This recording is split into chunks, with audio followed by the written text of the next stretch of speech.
Fala, meu povo! Pessoal, começando a nossa tradicional Festa de São João, aqui na Fazenda Nova do Gravatá. Mais de 200 anos de festa, pessoal. Fogueira esse ano, quase 30 metros de altura. Vamos pra cima, o trabalho não para. Tradição, religiosidade e muito amor no coração pelo nosso São João Batista. Vamos pra cima, meu povo! Começou a nossa festa!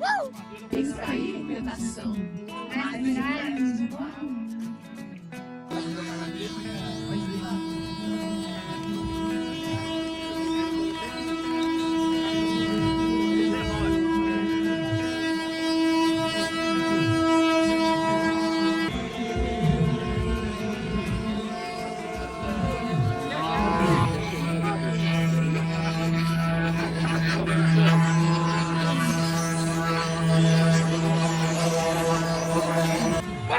A festa mais tradicional da nossa região, começando agora, nosso São João Batista. Gente, nós só temos que agradecer a Deus.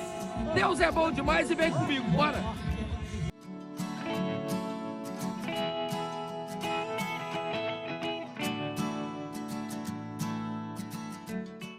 Pessoal, aqui vai ser construída uma das maiores fogueiras do interior de Minas. Vamos pra cima!